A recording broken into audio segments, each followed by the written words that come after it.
कांग्रेस है ही नहीं, जो कुछ है बाबू बेटा है। कांग्रेस तो बाबू बेटा ने ख़त्म कर दी और बाबू बेटा को हरियाणा की जनता इलाज कर देगी। इनका इंसानियत से कोई लेना देना नहीं है, इनका तो ये है किसी तरह से इनका राज आ जाए। भूपेंद्र हुड्डा को कांग्रेस की सरकार तो कभी बनानी नहीं थी, वो तो मुगलिया सल्तनत की अपने शहजादे की गद्दी पर बैठाने के लिए ही सारी कांग्रेस को ख़त्म करने में लगे हुए थे और अब जनता उनको इलाज कर देगी। कांग्रेस की सरकार होती तो अशोक तंवर को धक्के थोड़ी मारते, सर पर लाठियाँ थोड़ी मारते, और राम इंद्रजीत को थोड़ी भगाते, चौधरी धर्मवीर जी को थोड़ी भगाते, किरण चौधरी जी को थोड़ी भगाते, विनोद शर्मा जी को, रमेश कौशिक जी को, सबको भगा करके मार के भगा दिया।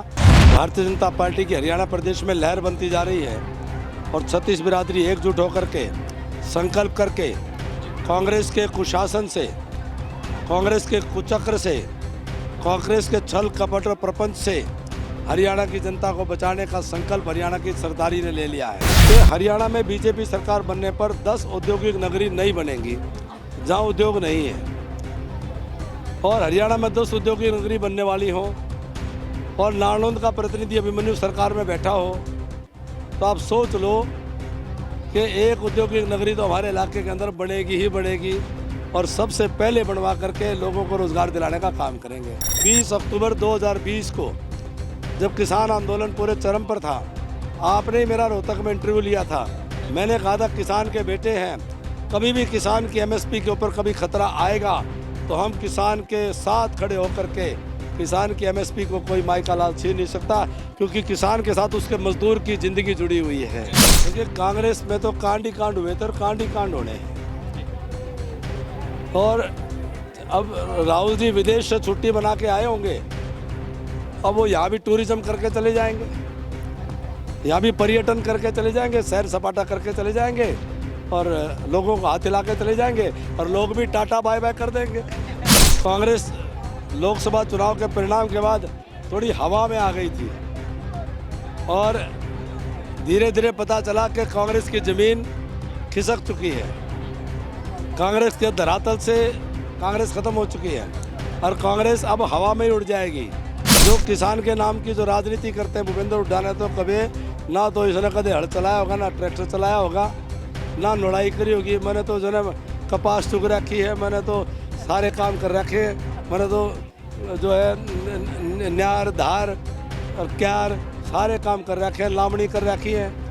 तो किसान तो हम हैं, किसान का आज भी खेती किसानी करते हैं। ये तो दिल्ली में एसी कमरों में बैठ करके ये बयानबाजियाँ करते हैं।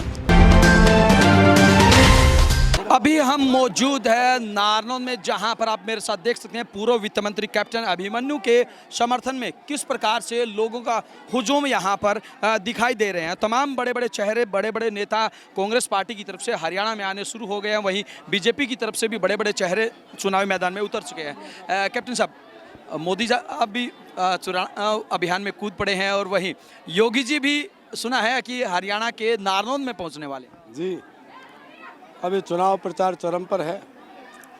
भारतीय जनता पार्टी की हरियाणा प्रदेश में लहर बनती जा रही है और छत्तीस बिरादरी एकजुट होकर के संकल्प करके कांग्रेस के कुशासन से, कांग्रेस के कुचक्र से, कांग्रेस के छल कपट और प्रपंच से हरियाणा की जनता को बचाने का संकल्प हरियाणा की सरदारी ने ले लिया है। उसमें अब योगी जी भी, मोदी जी भी, सभी वरिष्ठ नेता अब पूरे हरियाणा प्रदेश के अंदर जनता के साथ जुड़ करके, जनता को साथ जोड़ करके इस चुनाव अभियान के अंदर उनके नेतृत्व में बहुत नई ऊर्जा आ रही है। मोदी जी के आने से बहुत ऊर्जा बढ़ रही है और अब योगी जी भी नारनौंद में आएंगे। भारतीय जनता पार्टी का कार्यकर्ता और जनता में बहुत ज़बरदस्त उत्साह है। कैप्टन साहब, जिस समय आपने प्रचार अभियान शुरू किया था और आज हम देख पा रहे हैं काफ़ी बदला नज़ारा। लोगों के मनों में बातें थी, अब धीरे धीरे मन से वो बात उभर करके सामने आ रही है।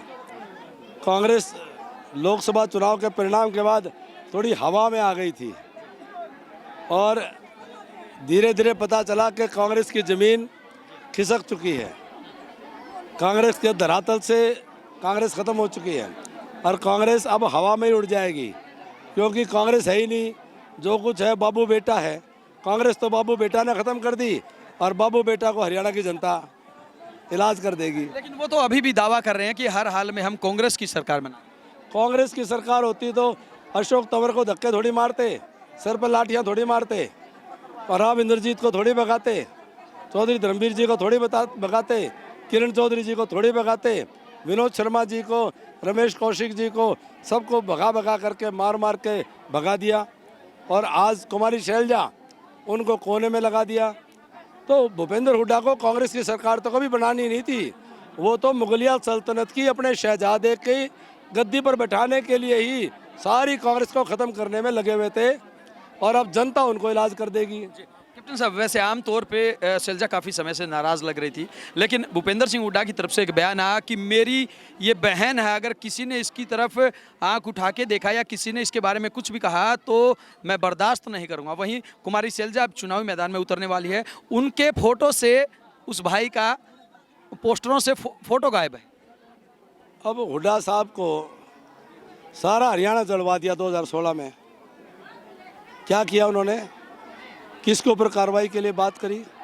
सैकड़ों सैकड़ों दुकान और मकान और कितने लोग मारे गए, 36 बिरादरी को लड़वा दिया।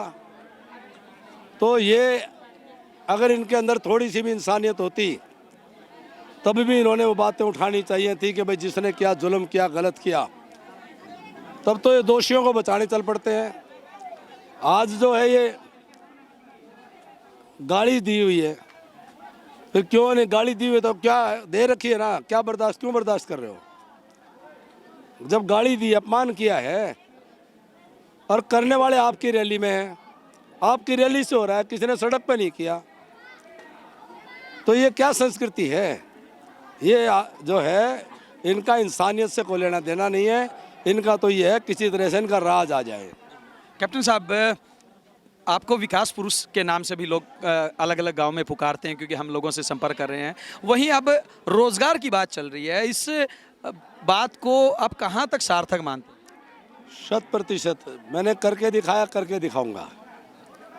जैसे विकास किया और विकास का बिना मांगे विकास किया, ऐसे ही अगले 5 साल बड़ी लगन करके मैं अपने नानोद हल्के के नौजवानों के रोजगार के लिए रात दिन एक कर दूंगा।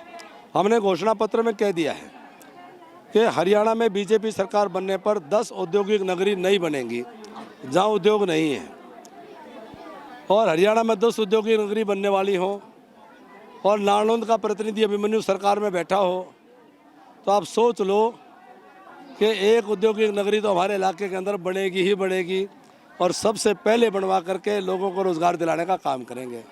कैप्टन, अभिमन्यु को किसानों के मुद्दे पर घेरने की कोशिश की जा रही है। मैं खुद किसान हूँ और किसान का दर्द समझता हूँ। जो किसान के नाम की जो राजनीति करते हैं भूपेंद्र हुड्डा ने, तो कभी ना तो इसने कभी हल चलाया होगा, ना ट्रैक्टर चलाया होगा, ना लड़ाई करी होगी। मैंने तो जो है कपास चुग रखी है, मैंने तो सारे काम कर रखे हैं, मैंने तो जो है न्यार धार और क्यार सारे काम कर रखे हैं, लामड़ी कर रखी है। तो किसान तो हमें, किसान का आज भी खेती किसानी करते हैं।